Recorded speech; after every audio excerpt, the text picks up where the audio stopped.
चलल जाही ससुरार कबे छुआइले ही गाल में गुलाल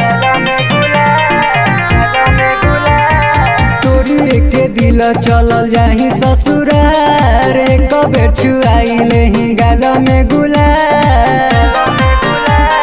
चढ़ते गे डोली में भूल गईनी प्यार चढ़ते गे डोली में भूल गईनी प्यार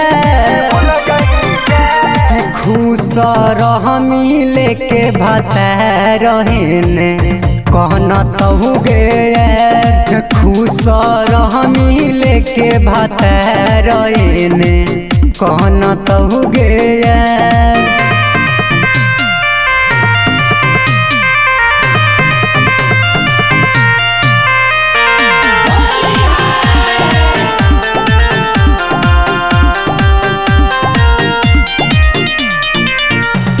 ही जान गे हमारा परान गे करी चलल जाही आज जिंदगी बिरान गे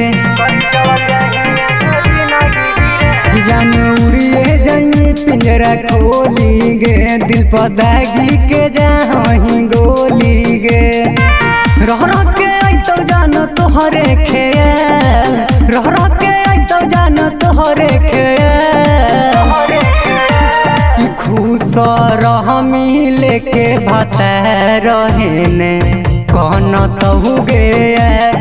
खुश रहमी लेके भाता रहने कहना तहु गे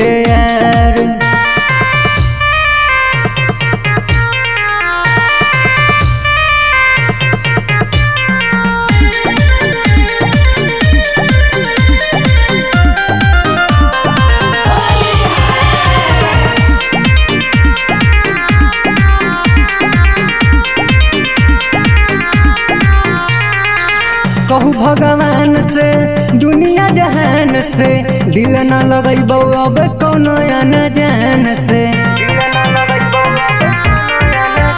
करी जाही मोहितवा के जिंदगी के नाश कहू राइटर ऋतिक तू करली टाइम पास के पुत जान अब हमर के पुत जान अब हमर खुश रहमी लेके भाता रहने कहना तहु गे खुश रहमी लेके भाता रहने रोबह यार।